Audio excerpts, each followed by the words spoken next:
শিক্ষকতা আমাদের সমাজে সবথেকে সম্মানীয় পেশা। শিক্ষকরা আমাদেরকে মানুষের মতো মানুষ হতে সাহায্য করেন। তারা আমাদের গুরু। কিন্তু এই শিক্ষকতার মতো সম্মানীয় পেশাটাকেও কিছু স্বার্থলোভী, টাকার পিশাচ আজ ঘৃণার পর্যায়ে নামিয়ে এনেছে। কিন্তু একবার ভেবে দেখুন, এই 26,000 পরিবারের কি হবে?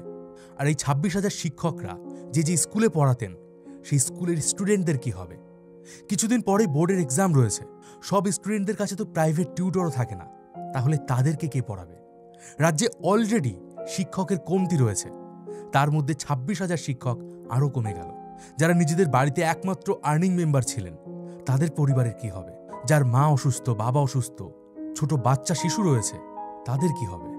হ্যাঁ, এটা মানলাম যে 3 মাস পরেই আবার পরীক্ষা নেওয়া হবে, কিন্তু 2016 সালে তারা যে এফোর্ট দিয়ে এক্সাম দিয়েছিলেন, এখনো কি একই রকম এফোর্ট তারা দিতে পারবেন?